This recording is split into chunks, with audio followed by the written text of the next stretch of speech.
Welcome everyone to this virtual graduation ceremony.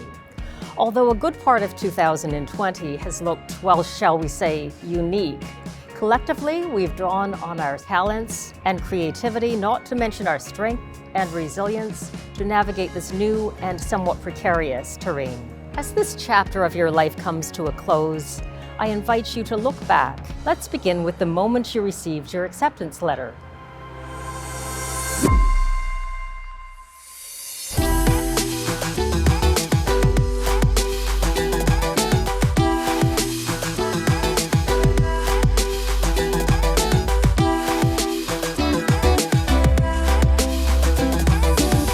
Think about the first time you came to Ryerson's campus, your first day at university. How'd you get here? Did you take a bus? Did you take a streetcar? And how'd you feel? Were you nervous? Buzzing with excitement? Think about how unfamiliar this place felt. Rushing from building to building to make it to your next class? And remember meeting your professors for the first time. Were you intimidated, or did you make an instant connection? And now, after several years, my guess is it feels a little differently to come to Ryerson's campus. I'm sure you had your daily commute down pat. Maybe you listened to a podcast or, let's be honest, did your readings on the TTC. You knew all the secret tunnels and bridges connecting one building from another. I bet you could get from the pod to Kerr Hall South in 10 minutes, with a coffee, all without stepping outside. You had spaces that were your own. You knew when to study in the SLC and when there was no chance you'd get a desk. You knew where in the pod you could find a table to laugh with your friends over lunch. And you knew exactly which professors spoke to you, and which ones, You knew which classes were worth the hard work, and which ones. Ryerson became your home.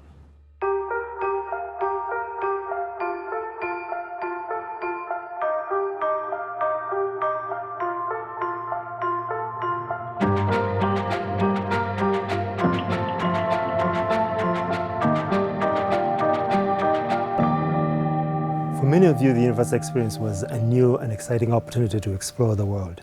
We're glad that your professors and your colleagues helped you better understand the world. Your studies revealed new truths and new ways of thinking about the world and new ways of overcoming the challenges that you face. So we leave you today with the understanding that you have overcome, even in a difficult situation such as the one that you have faced in this last term.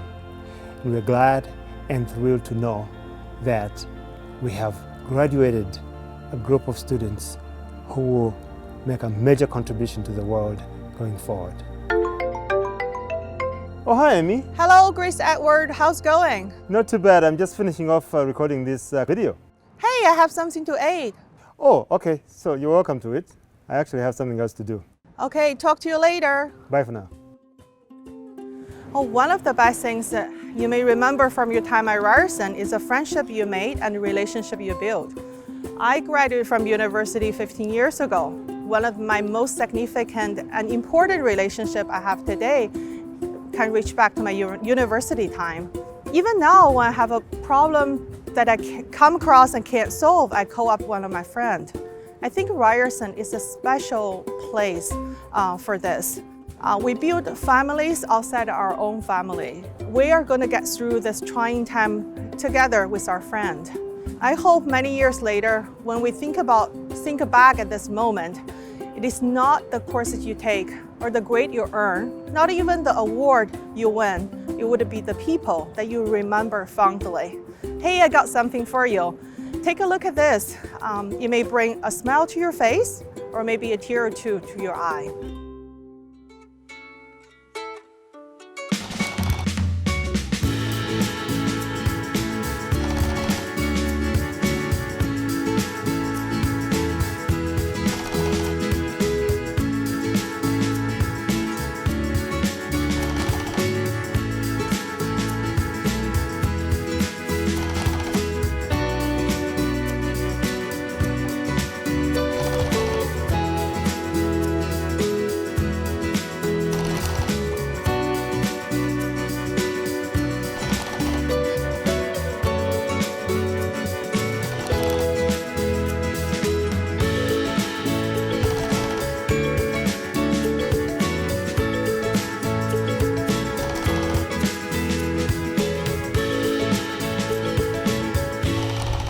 During your time here, you've undoubtedly faced many challenges.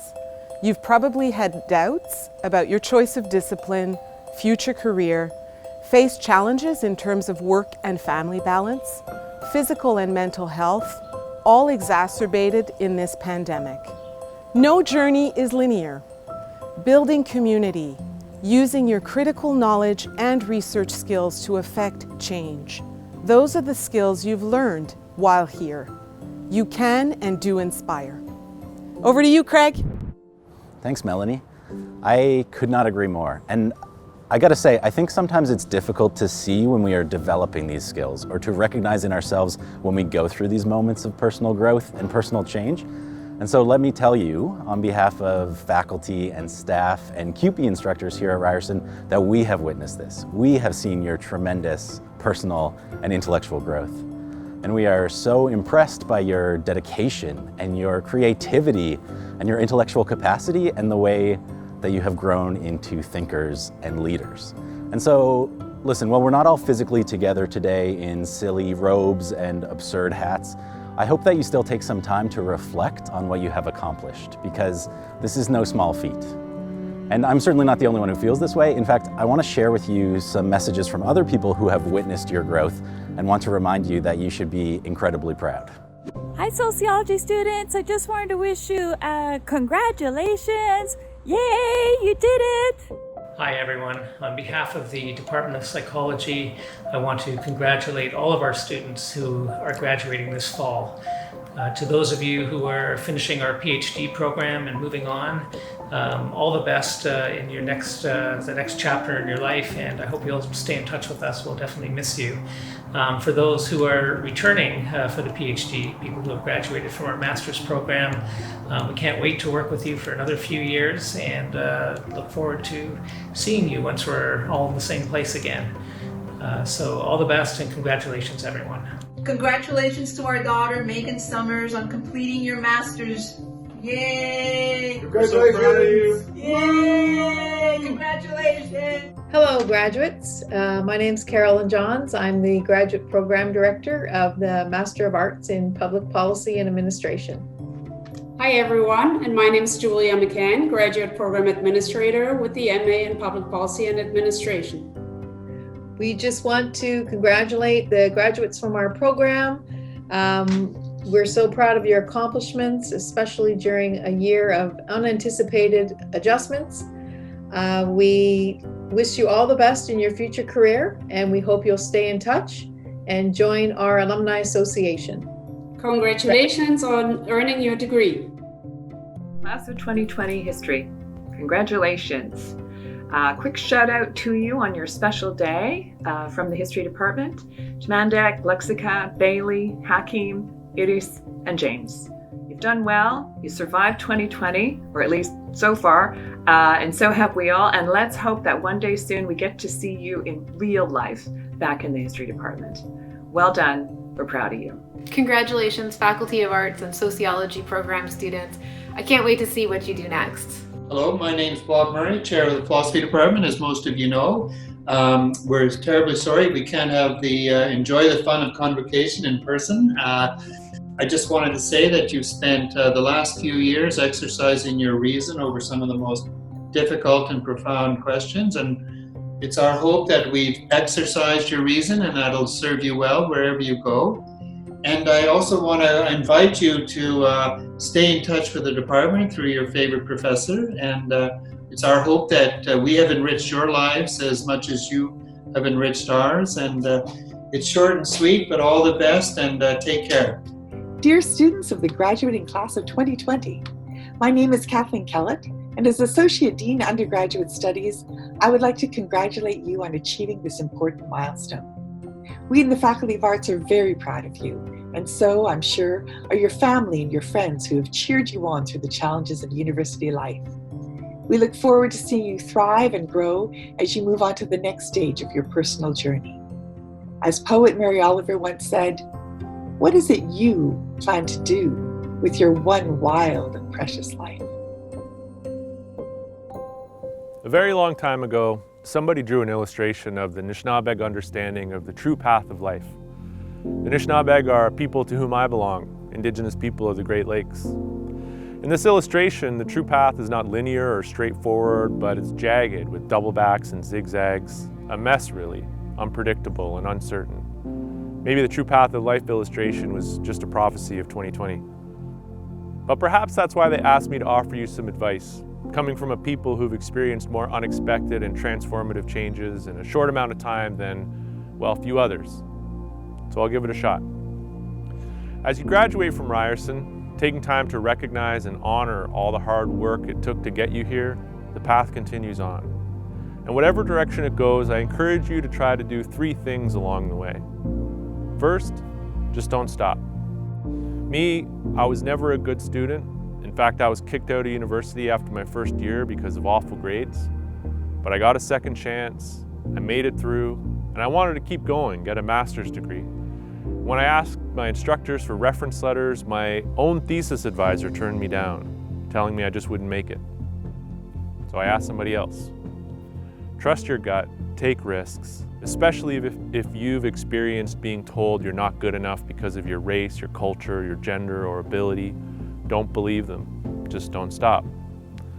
Also, life's too short for regret, which leads me to the second thing. Give thanks. It's so easy to lose track of time. It seems to slip away, and that feeling accelerates as you get older. But I found a trick to this, one that my ancestors performed as a sort of secret to immortality. Take the time to recognize the land that you walk on, the water that you drink, the air that you breathe, your families and the people that love you, your kids or your animals. There's nothing that gives the benefit of perspective like taking a few minutes daily or weekly to reflect on the sheer magic of our existence. Finally, find love. I used to be really angry all the time, angry at the injustices all around me, many of which that continue on. And at first, that anger motivated me to write and to organize, but as time went on, I got tired and apathetic, until a friend made me realize that that anger was actually rooted in love for my community and for a desire for freedom. And that changed how I approach my work and my life. How much love can I put out into the world? How about you? In your case, I suppose we'll find out soon. People are calling you the COVID generation, those who are being shaped and formed by the pandemic. But maybe it's because you're the generation that will stop it. Maybe the one too that will address the broken economic, political, social systems that the pandemic has laid bare. You'll do it all with an education from a school that trained you to put community first, to build meaningful relationships, and with a commitment to justice.